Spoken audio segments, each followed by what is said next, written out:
मेष राशि वाले व्यक्तियों के लिए गुरु का मिथुन राशि में प्रवेश जो कि 14 मई को हो रहा है, वह बहुत ज्यादा नेगेटिव समस्या वाला, दिक्कत वाला कह सकते हैं। क्योंकि एक तो गुरु ग्रह जो है आपका बहुत ही इंपॉर्टेंट और प्रमुख ग्रह है, वो अभी यहां पर ट्रांजिट कर रहा है, गोचर कर रहा है। वह मिथुन राशि में प्रवेश करेगा तो आपके तीसरे घर में प्रवेश करेगा। तो आपको क्या ध्यान रखना है, क्या उपाय करने चाहिए, क्योंकि ऑलरेडी शनि की साढ़े साती पहले से ही प्रारंभ हो चुकी है। गुरु जो आपको प्रोटेक्ट कर रहा था अभी तक मेष राशि वाले व्यक्तियों को, वह तीसरे घर में आ गया है।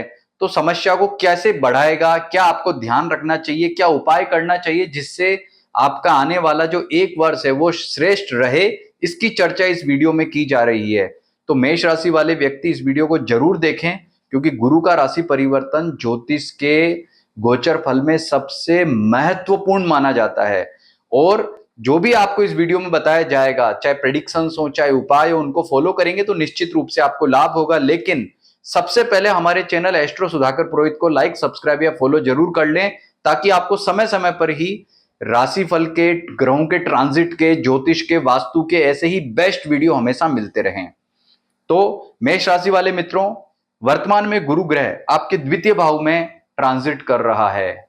वराह मिहिर, जो कि ज्योतिष के आदि पुरुष कहते हैं, प्रमुख आचार्य कहते हैं, वो ये लिखते हैं कि जब द्वितीय भाव में गुरु ट्रांजिट करता है तो जो धन है वह अपार देता है, कर धन से भर देता है। लेकिन जब तीसरे घर में आता है ना, तो वही धन को साफ कर देता है। मतलब सबसे ज्यादा जो दिक्कत वह देता है वह फाइनेंस में देता है। लेकिन प्रत्येक राशि के आधार पर अपन देखें तो यह फल थोड़ा बहुत अलग हो सकता है। इस वीडियो में मेरी एक एक बात ध्यान से सुनिएगा। जरूरी नहीं है कि जितने भी मेष राशि वाले व्यक्ति हैं, जो प्रेडिक्शन मैं यहां बताऊंगा वो अक्षरशः वैसे ही घटित हों। जैसा कई लोग कमेंट में भी कहते हैं कि हम तो मेष राशि वाले व्यक्ति, हमें तो ऐसा फल मिला ही नहीं है। तो एक एक बात ध्यान से सुनिएगा और उसे अपनी व्यक्तिगत रूप से अपने ऊपर लागू कीजिएगा, तो निश्चित रूप से आप ये पाएंगे कि जो जो मैं आपको बताने जा रहा हूं वह अक्षरशः बिल्कुल सही निकलने वाला है। जहां दिक्कत होगी वहां उपाय बताएंगे, जहां समस्या नहीं होगी वहां पर आपको उसके बारे में इंडिकेट करेंगे। तो शुरुआत करते हैं। मेष राशि वाले व्यक्तियों के लिए बृहस्पति मिथुन राशि में आकर कैसा रहने वाला है। तो उससे पहले हम ये देख लेते हैं कि शनि की साढ़े साती मेष राशि वाले व्यक्तियों को शुरू हो चुकी है और 18 मई को राहु भी राशि परिवर्तन कर रहा है, जो आपके लिए अच्छा है। तो कॉम्बिनेशंस देखें, क्योंकि बाकी ग्रह जितने भी ग्रह हैं, जैसे चंद्रमा 2.25 दिन में राशि बदलता है, सूर्य 1 महीने में बदलता है, बुध लगभग 22 दिन में बदलता है, शुक्र लगभग 25 दिन में बदलता है, मंगल लगभग 1.5 महीने में बदलता है। तो ये जो इन 3 ग्रहों के अलावा जितने भी प्लेनेट हैं, राहु केतु के अलावा जितने भी प्लेनेट हैं, ये सारे राशि परिवर्तन फटाफट फटाफट करते हैं। तो उन कॉम्बिनेशंस में हम उन ग्रहों की चर्चा नहीं करेंगे। हम चर्चा करेंगे केवल राहु, यहां पर ये केतु और ये गुरु और शनि के कॉम्बिनेशंस को लेकर के, कि यहां पर आपको गुरु का फल किस प्रकार से मिलने वाला है, ये जो ट्रांजिट में गुरु आ रहा है वह आपके जीवन को कैसे प्रभावित करने वाला है। तो आप ये देखिए कि गुरु यहां पर आ गया है, 18 मई को राहु आ रहा है। तो गुरु और राहु एक दूसरे के ऊपर दृष्टि डाल रहे हैं। गुरु राहु को पूर्ण दृष्टि से देख रहा है, राहु गुरु को पूर्ण दृष्टि से देख रहा है। तो ये कॉम्बिनेशन आपके लिए इतना ज्यादा अच्छा नहीं, क्योंकि ये गुरु चांडाल के दृष्टि योग को जो है वो पुष्ट करता है। तो गुरु को ये थोड़ा सा और कमजोर करता है। हालांकि कई ज्योतिष ग्रंथ, कई जातक ग्रंथ ये भी कहते हैं कि जो राहु है उसकी दृष्टि हम मानते ही नहीं है। तो ऐसी स्थिति में देखें, ये थोड़ा कंट्रोवर्सी है। कई लोग कहते हैं कि नहीं, राहु की दृष्टि होती है, सप्तम होती है, पंचम होती है, नवम होती है। गुरु की भी सेम है। गुरु भी 7वें घर को देखता है, 5वें घर को देखता है और 7 और 9वें घर को देखता है। तो राहु और गुरु की ये जो आपस की दृष्टि हो गई है, ये थोड़ा आपके गुरु राहु के फल को उसने पेचीदा कर दिया है। तो मेष राशि वालों के लिए कुछ अच्छा बताने के लिए यहां पर मेरे पास विशेष नहीं है, क्योंकि गुरु के जितने भी ट्रांजिट माने जाते हैं उसमें पहला, तीसरा, चौथा, छठा, 8वां, 10वां, 12वां, ये जो ट्रांजिट है ये गुरु के नेगेटिव मानते हैं। और इनमें भी जो ज्यादा नेगेटिविटी है वो अष्टम भाव के बाद में गुरु सबसे ज्यादा अगर नेगेटिव फल प्रदान करता है तो वह तीसरे घर में ही करता है, और मेष राशि वालों के इसी घर में बृहस्पति आ रहा है। तो आप मेरी बात ध्यान से सुनिएगा, ये बृहस्पति ज्यादा आपको दिक्कत कैसे देगा, बात गौर से सुनिएगा। कि यदि आपका जन्म मेष लग्न में हुआ है, आपका जन्म कर्क लगन में हुआ है, आपका जन्म सिंह लगन में हुआ है, आपका जन्म वृश्चिक लगन में हुआ है, धनु लगन में हुआ है या मीन लगन में हुआ है, यानी कि सूर्य, चंद्रमा, मंगल और गुरु, इनकी राशि के लग्न में आपका जन्म हुआ है, तो यह बृहस्पति आपके लिए ज्यादा डेंजर है, ज्यादा समस्या देने वाला है।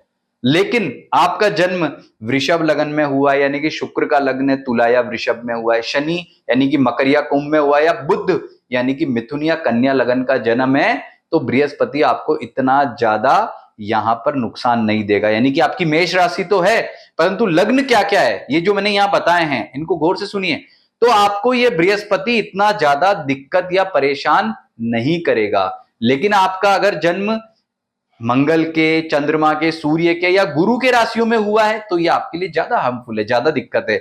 अब तीसरे घर का गुरु क्या करता है? वित्त, यानी कि पैसे से इंसान को साफ कर देता है। तो सबसे पहले आपकी आर्थिक स्थिति को स्ट्रॉन्ग करना है। यह आपके स्वामी है 12वें घर का राशि के हिसाब से और आपके नवम भाव का, यानी कि भाग्य को कमजोर कर रहा है। हालांकि गुरु देख अपने ही भाव को रहा है, लेकिन फिर भी वराहमिहिर कहते हैं कि वह भाग्य को कमजोर कर रहा है। और 12वां घर किसका होता है? हस्बैंड वाइफ के रिलेशनशिप का होता है, चिंता का होता है, नींद का होता है, खर्च का होता है।